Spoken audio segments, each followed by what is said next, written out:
사랑입니다. 기독교는 은혜입니다. 기독교는 믿음입니다. 기독교는 기적입니다 라고 말을 할 것입니다.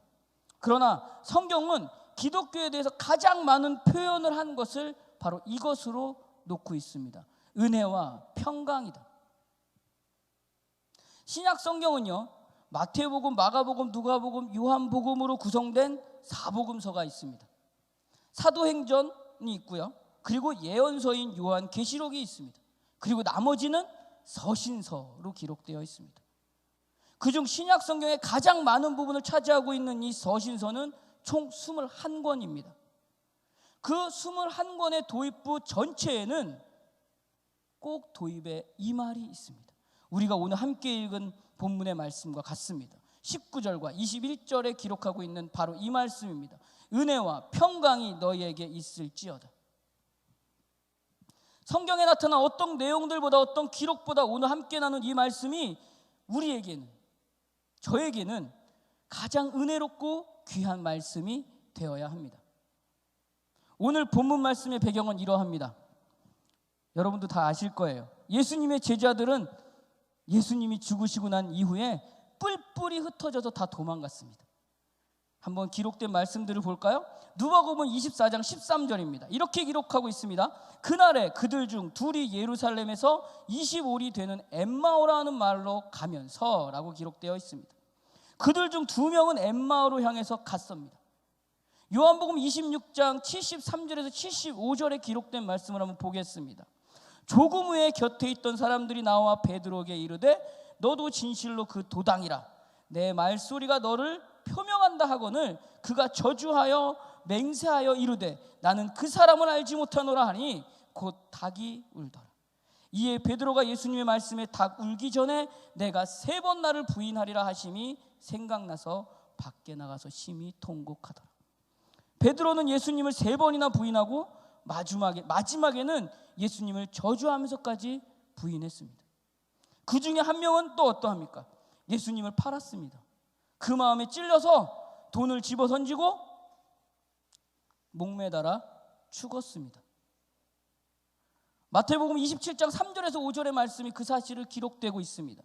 그때 예수를 판 유다가 그의 정죄됨을 보고 스스로 뉘우쳐 그 은 30을 대제사장들과 장로들에게 도로 갖다 주며 이르되 내가 무지한 피를 팔고 죄를 범하였다다 하니 그들이 이르되 이것이 우리에게 무슨 상관이냐.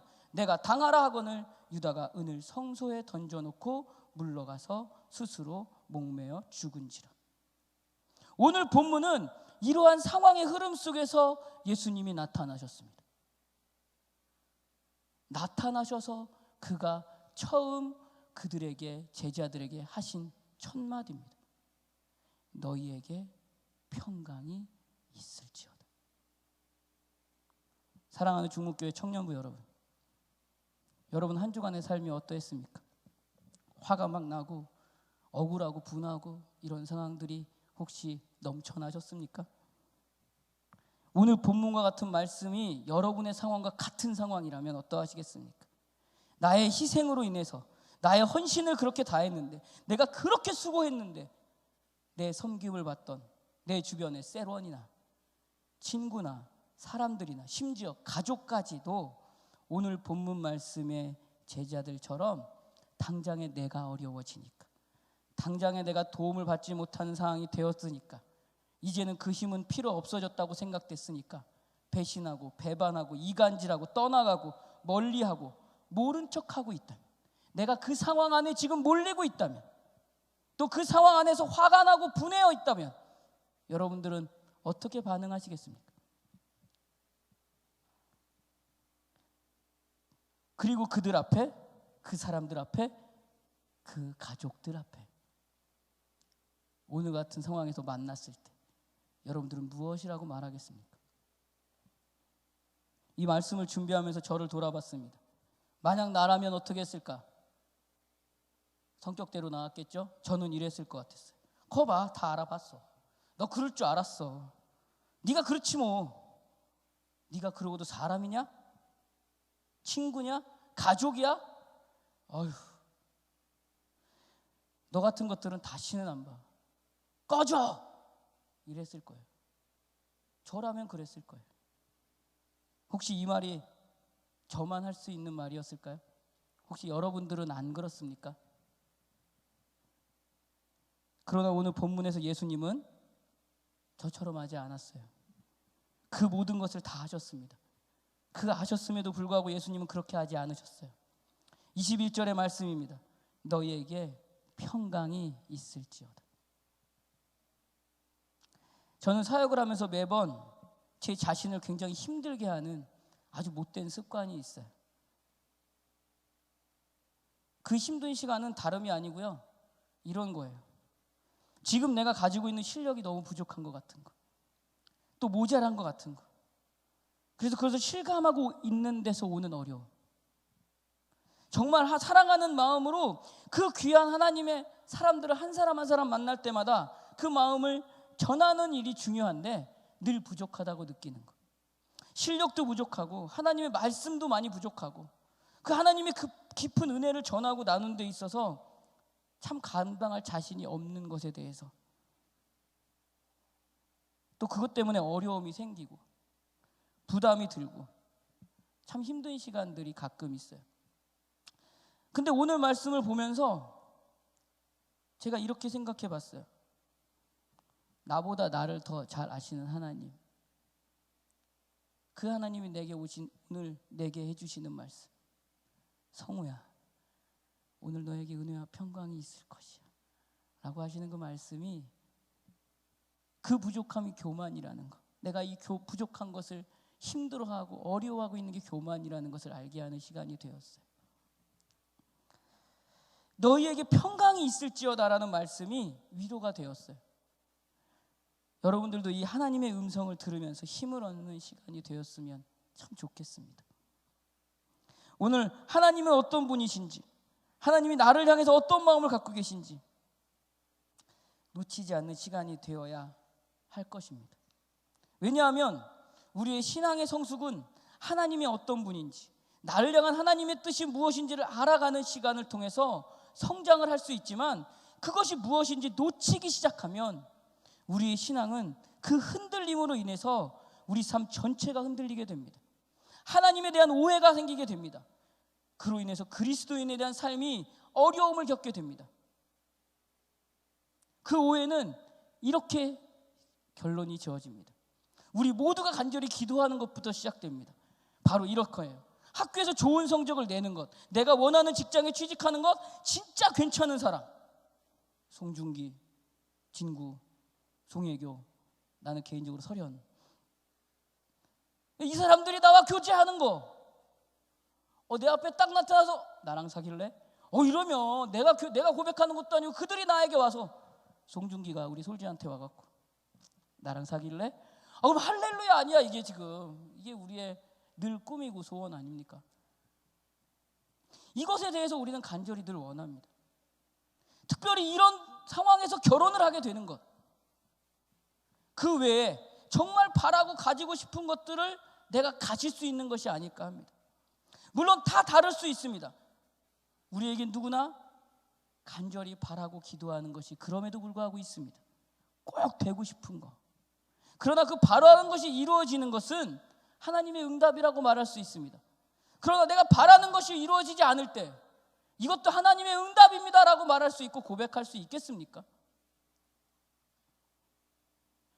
거기에 더 나아가서 이루어지지 않는 것이 마치 하나님 앞에 내가 엄청난 실수와 죄를 범해서 하나님이 응답하지 않는 것은 아닐까라고 여기지는 않습니까?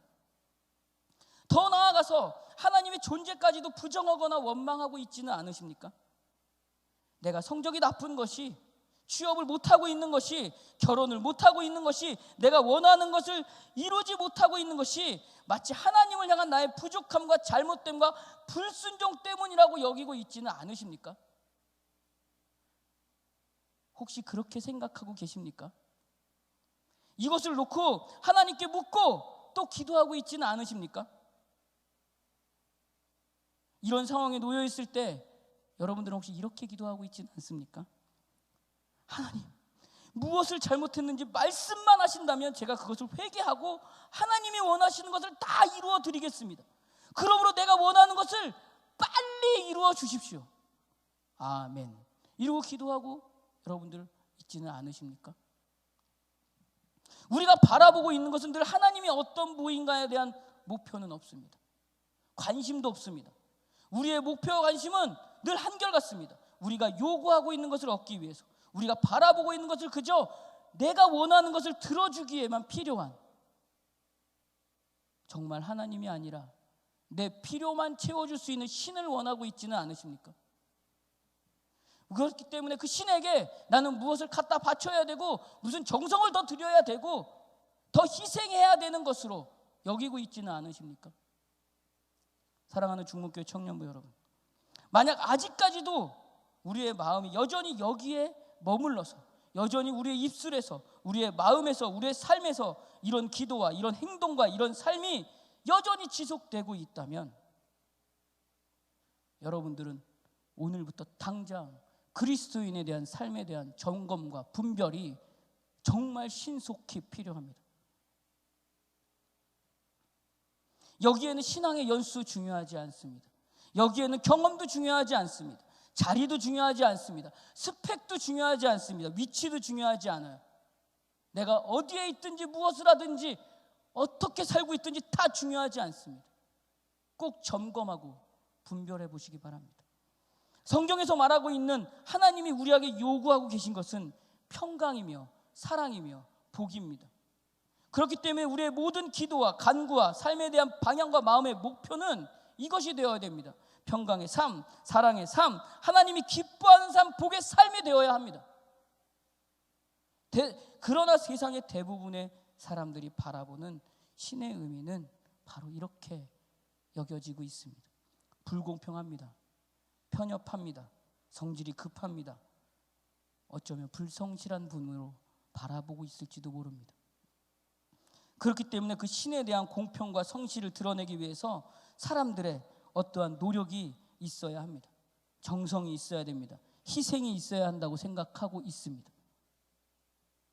이게 우리가 보고 있는 오늘날의 종교입니다.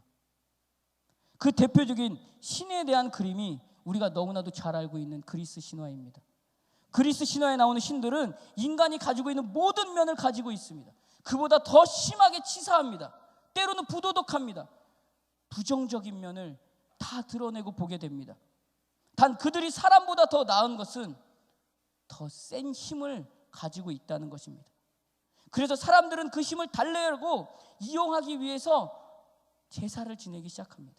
그 신의 노여움과 부정함과 부도덕적인 면을 위해서 피해를 당하지 않기 위해서 그 신에 필요한 재물을 진상하고 달래는 모습을 그리고 있는 것을 봅니다. 어렸을 때 전설의 고향이라는 드라마가 있었어요.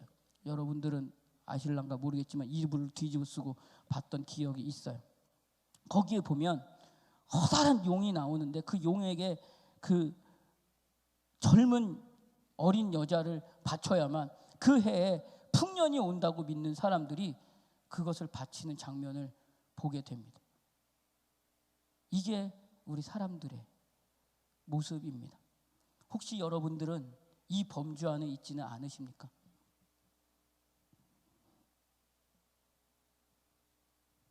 이렇게 신앙생활하고 있지는 않으십니까?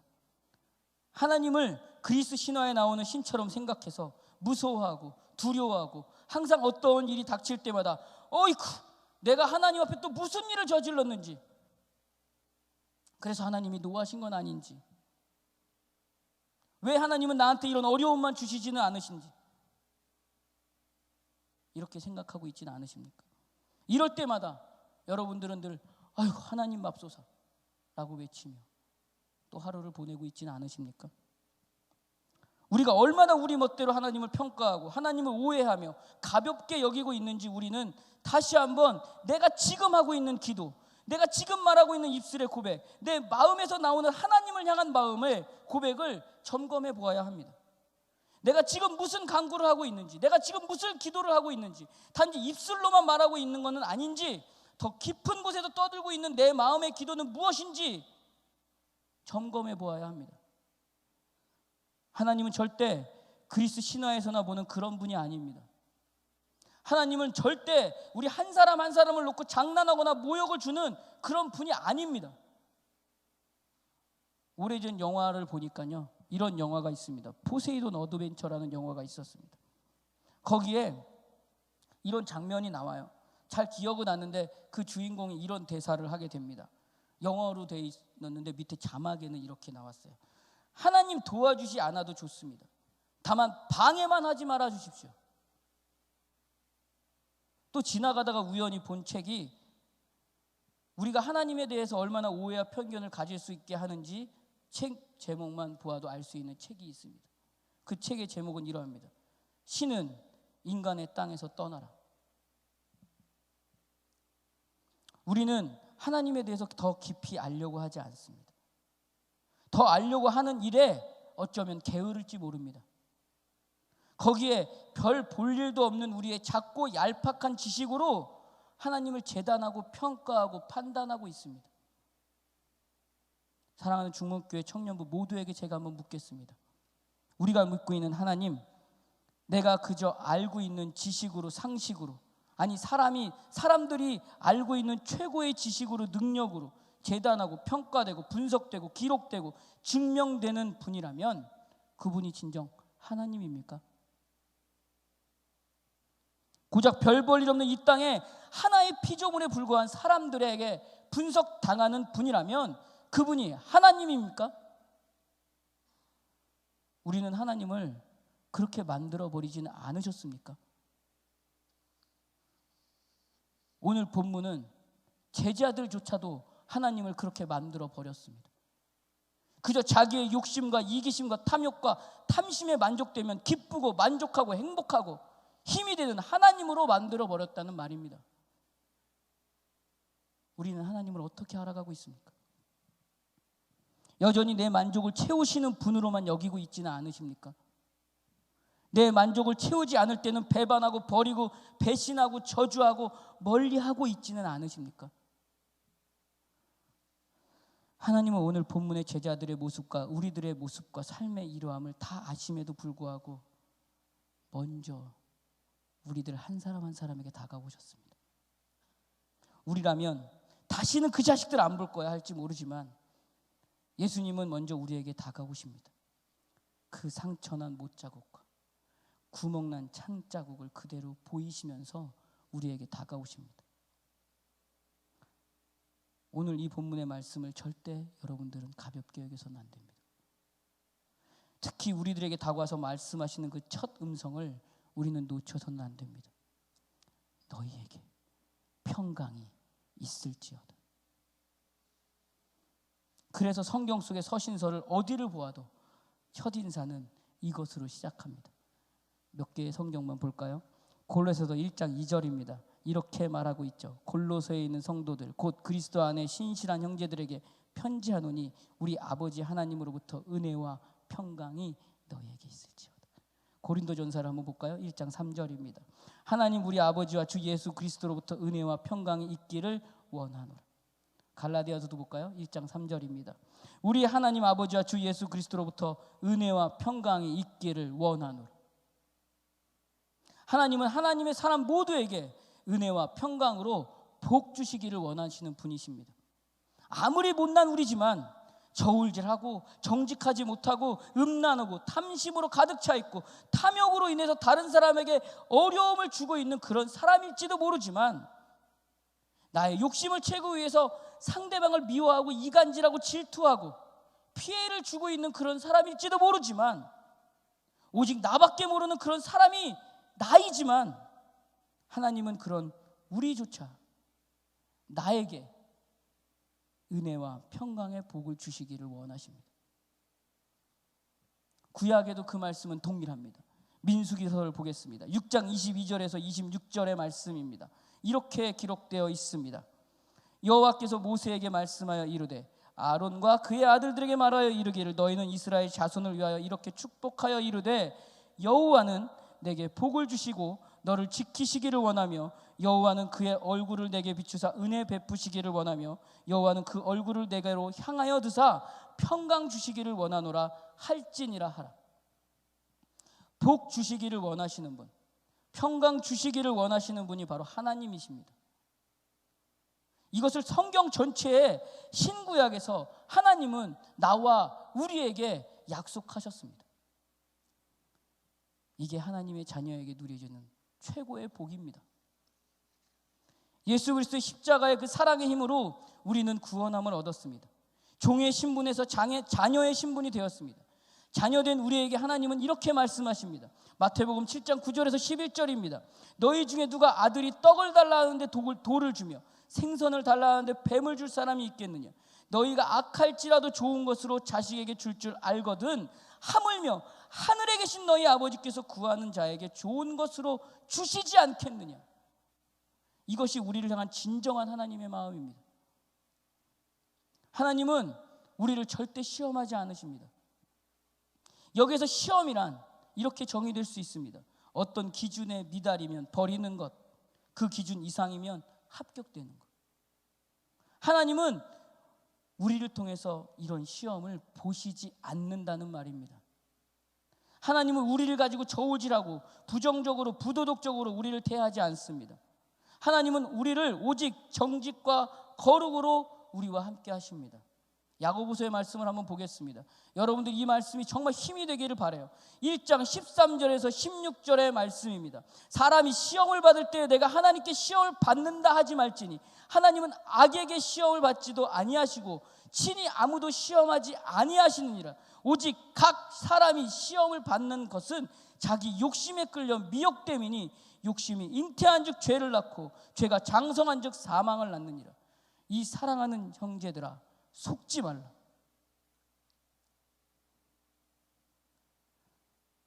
만약 하나님이 우리를 시험하신다고 하신다면 그때가 어느까지든지 상관없이 하나님은 아마 합격하실 때까지 우리와 함께 하실 것입니다. 합격하도록 우리를 지키실 것입니다. 시험으로 인해서 우리가 좌절하거나 넘어뜨리거나 포기하게도 하지 않으실 것입니다.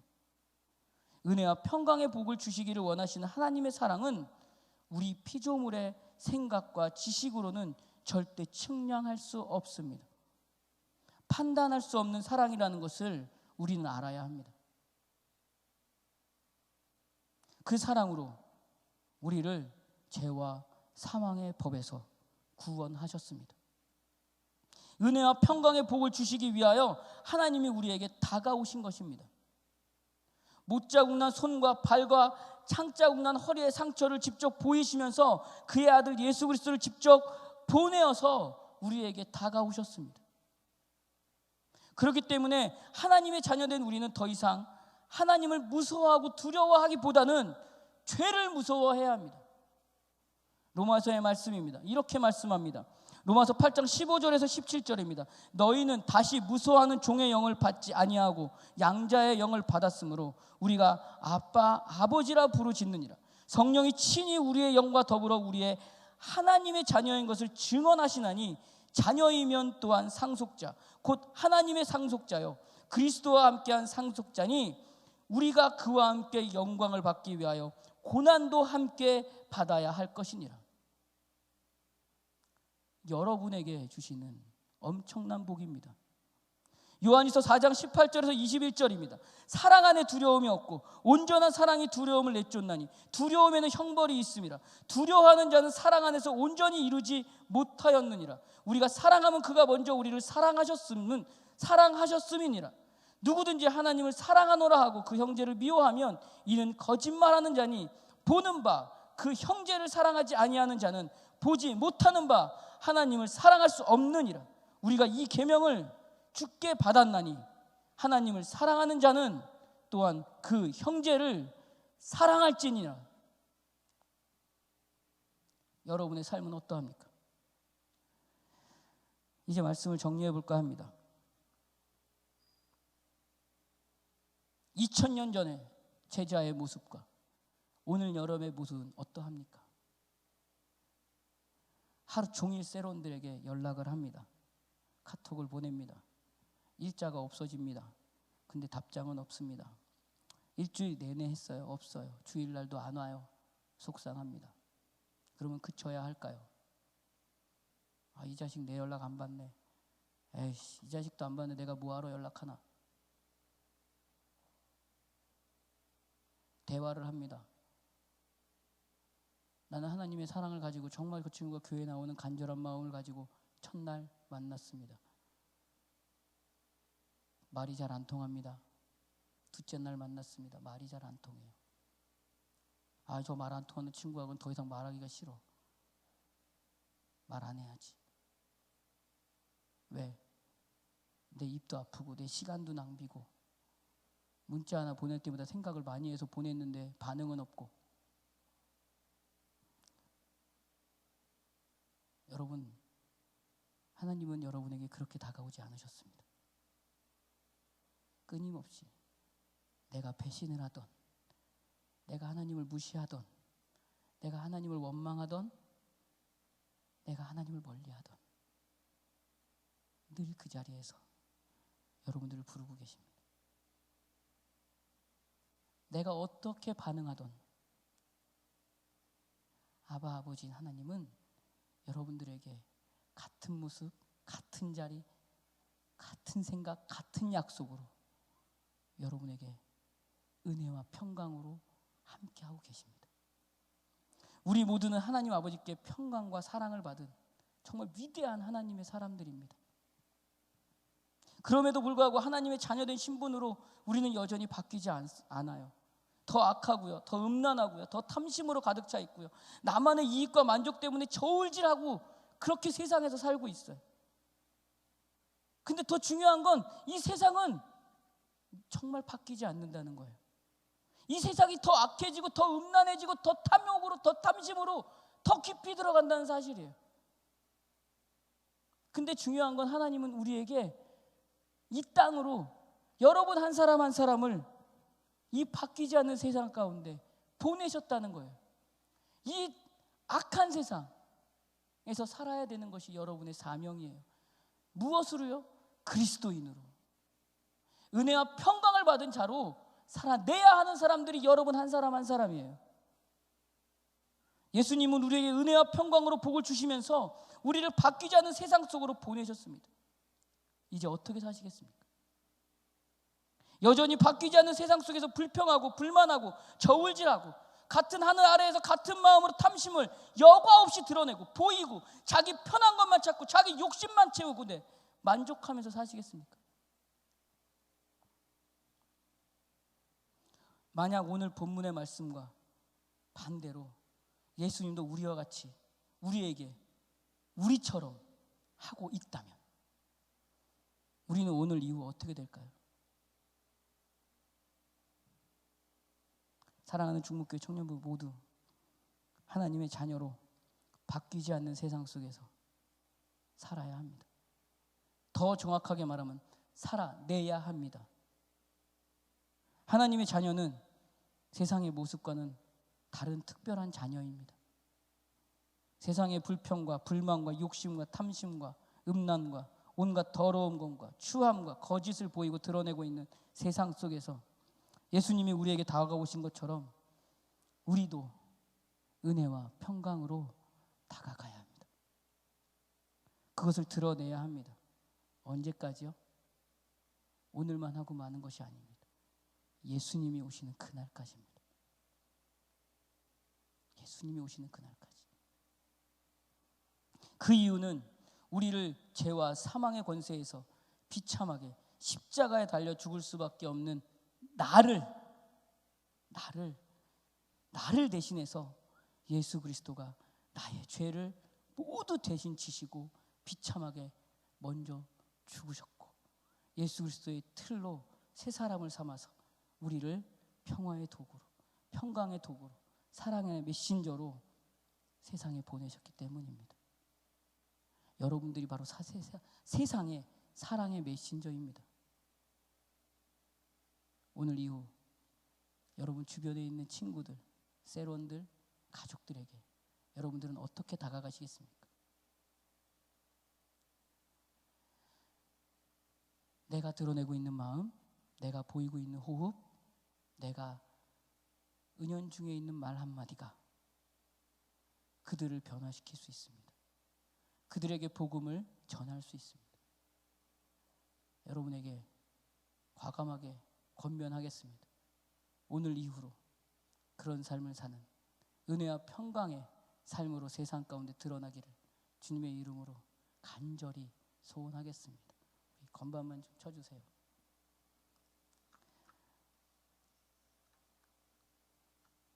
말씀을 준비하면서 어떤 찬양을 같이 나눌까, 어떤 찬양을 같이 나눌까 막 고민하고 있었어요. 근데 딱히 생각나는 찬양이 막 있었는데 멜로디만 알고 가사가 잘 생각이 안 나는 거예요. 근데 또 어느 날은 가사는 생각이 안 나는데 그 잘 생각나던 멜로디가 생각이 안 나는 거예요. 그러다 어느 날 방송실에 우리 찬양 인도자인 솔지가 왔어요. 근데 내가 되게 좋아하는 찬양 인도자가 있거든. 정말 내가 좋아해. 강명식이라는 찬양 인도자인데 그렇게 밥 한 번 먹자고 했는데 결국에 내가 대전 내려오는 바람에 같이 밥을 못 먹었어요. 근데 그가 부른 이 찬양이 유튜브에서 골라줬어요. 듣고 있는데 이 찬양이 여러분과 함께 나누는 찬양이었으면 좋겠다라는 마음이 들었어요. 하나님은 우리가 아는 만큼 재단되어지는 분이 아닙니다. 하나님은 내가 판단하는 만큼 그 판단의 범위 안에 있지도 않으십니다. 내가 생각하는 것 훨씬 이상으로, 내가 알고 있는 것 훨씬 이상으로, 오히려 나보다 나를 더 잘 아시는 하나님입니다. 힘드십니까? 지쳐 계십니까? 아프십니까? 그 하나님께 아버지 하고 다가가 보십시오. 세상에서 원망이 되십니까? 내가 지금 처해 있는 환경이 정말 화가 나십니까? 조용히 그 하나님 앞에 아버지 해보십시오. 그 하나님이 정말 나에게 원하는 것이 무엇인지를 알고 싶습니까? 그 하나님 앞에 마음을 다 내려놓고 아버지 한번 해보십시오.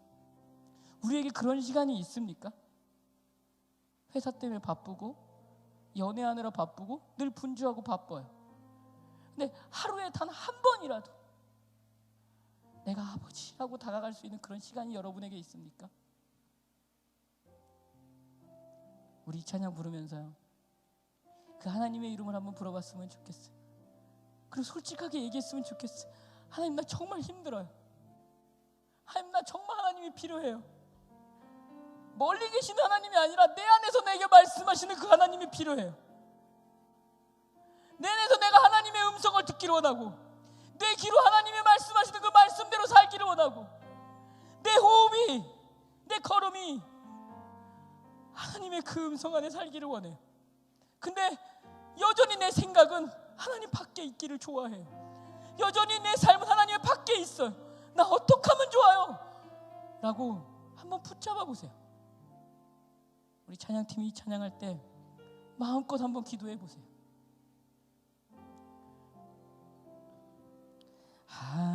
하나님은 너를 만드신 분, 너를 가장 많이 알고 계시며, 하나님은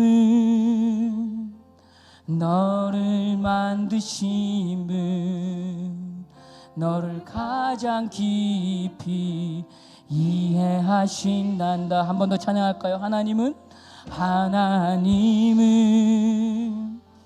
너를 만드신 분, 너를 가장 많이 알고 계시며, 하나님은 너를 만드신 분, 너를 가장 깊이 이해하신단다. 하나님은 너를 지키시는 분, 너를 절대 포기하지 않으며 하나님은 하나님은 너를 지키시는 분, 너를 지키시는 분, 너를 쉬지 않고 지켜보신단다. 그의 생각 셀 수 없고, 그의 자비 무궁하며, 그의 성실 날마다 새롭고, 그의 사랑 끝이 없단다. 피아노 건반만 쳐주세요.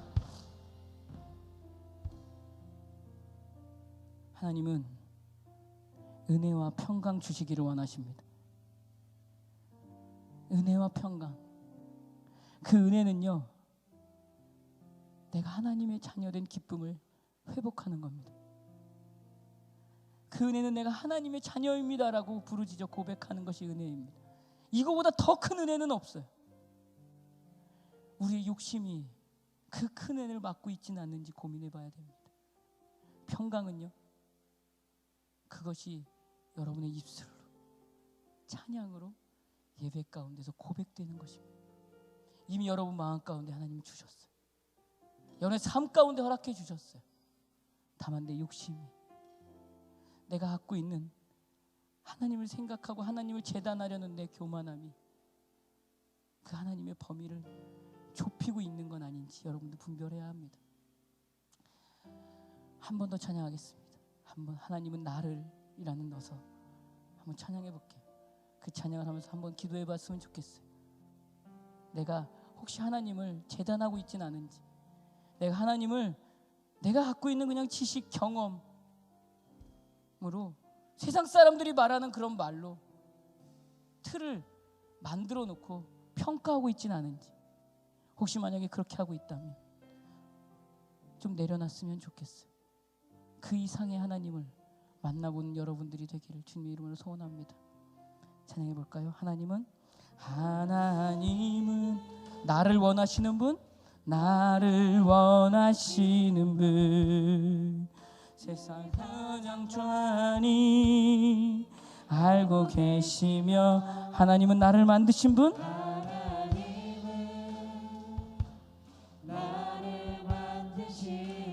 나를 가장 깊이 이해하신단다. 하나님은 나를 지키시는 분,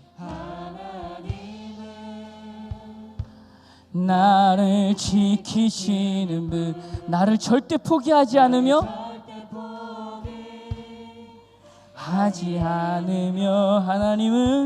하나님은 나를 지키시는 분, 나를 지키시는 분, 나를 쉬지 않고 지켜보신단다. 그의 생각